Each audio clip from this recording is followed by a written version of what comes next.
आपण बघतोय की राज्यात एक हाती महायुतीची सत्ता आलेली आहे। त्याचबरोबर पिंपरी चिंचवड शहरामध्ये तिन्ही जागांमध्ये महायुतीचे उमेदवार जे आहेत ते विजयी झालेले आहेत आणि ज्यांनी आत्ताच नुकतंच शहराध्यक्षपद घेतलं आहे ते योगेश भल आपल्यासोबत आहेत। काय सांगाल एकंदरीत तिन्ही मतदारसंघामध्ये महायुतीचे उमेदवार निवडून आले आहेत? प्रथमतः तर पिंपरी चिंचवड आणि भोसरी येथील तमाम जनतेचे मी या ठिकाणी मनापासून आभार मानू इच्छितो। त्यांच्याप्रती कृतज्ञता व्यक्त करतो की त्यांनी महायुती सरकारवर या ठिकाणी आज त्यांनी मोठा विश्वास दाखवलेला आहे।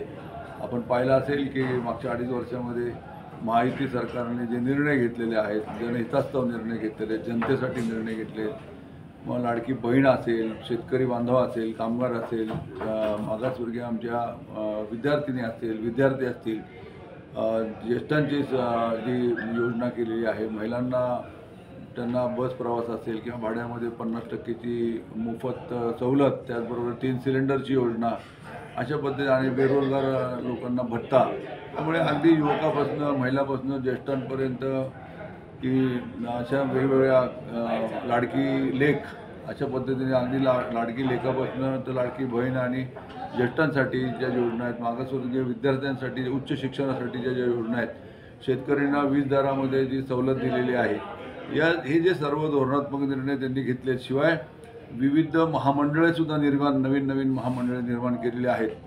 अशा पद्धतीने सर्व जाती धर्माच्या लोकांना एकत्र नेऊन एकत्र बरोबर घेऊन या राज्याचा विकास कसा होईल याकडे महायुती सरकारने लक्ष केंद्रित केलेलं आहे आणि आपण पाहिलं आहे की त्याचंच आज फळ जे आज संबंध महाराष्ट्रभर आज पिंपरी चिंचवड आणि भोसरी या ठिकाणी तिन्ही पण आमचे उमेदवार चांगल्या मताधिक्याने निवडून आलेले आहेत। त्याच पद्धतीने आज राज्यामध्ये आपण पाहता की खरं पाहता मीडियाने जे काही तर्कवितर्क केले होते ते तर्कवितर्क सगळे फोल ठरले। आज इतकं चांगलं प्रचंड मताधिक्य मिळालेलं आहे।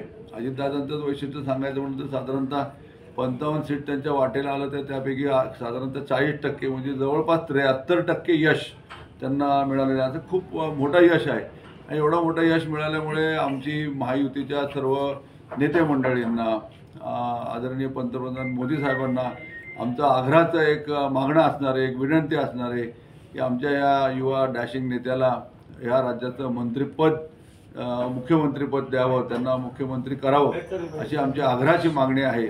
आणि ती आग्रहाची मागणी मला वाटतं देवेंद्र फडणवीस साहेब असतील, शिंदे साहेब असतील किंवा शहासाहेब आणि मोदी साहेब निश्चित याचा विचार करतील।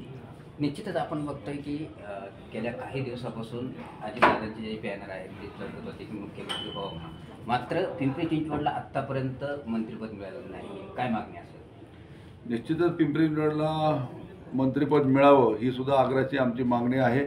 आम्हाला सर्वांना आनंदच होणार आहे की जर इथं जर मंत्रिपद दिलं तर। कारण आपण पाहता की पलीकडे जगतापांचं पण 3 टर्मपेक्षा जास्त झाले, महेश दादांची हॅट्रिक झालेली आहे, अण्णा बनसोडेंचे पण 3 टर्म झालेत आणि एक मागासवर्गीय ह्याच्यातनं निवडून येणारे, संवर्गातनं निवडून येणारे आमदार आहेत। तर मागासवर्गीय आमदार म्हणून पण त्यांना मंत्रिपद मिळालं तर निश्चितच एक चांगलं भरीव काम असं शहरामध्ये होऊ शकतं आणि त्यासाठी आम्ही निश्चित प्रयत्न करणार आहोत। निश्चितच आपण बघतोय की एकंदरीत जे आमचे डॅशिंग नेते आहेत अजित पवार यांना मुख्यमंत्री करावं अशी इच्छा जी आहे ती शहराचे शहराध्यक्ष योगेश भल यांनी व्यक्त केल्याचे आपल्याला पाहायला मिळते। महाराष्ट्र 18साठी देवा भालके, पिंपरी चिंचवड। पुणे तसेच पिंपरी चिंचवड आणि महाराष्ट्रातील महत्त्वाच्या आणि ताज्या बातम्या पाहण्यासाठी महाराष्ट्र 18 न्यूज चॅनलला यूट्यूबवर सबस्क्राईब करा आणि बेल आयकॉन प्रेस करा।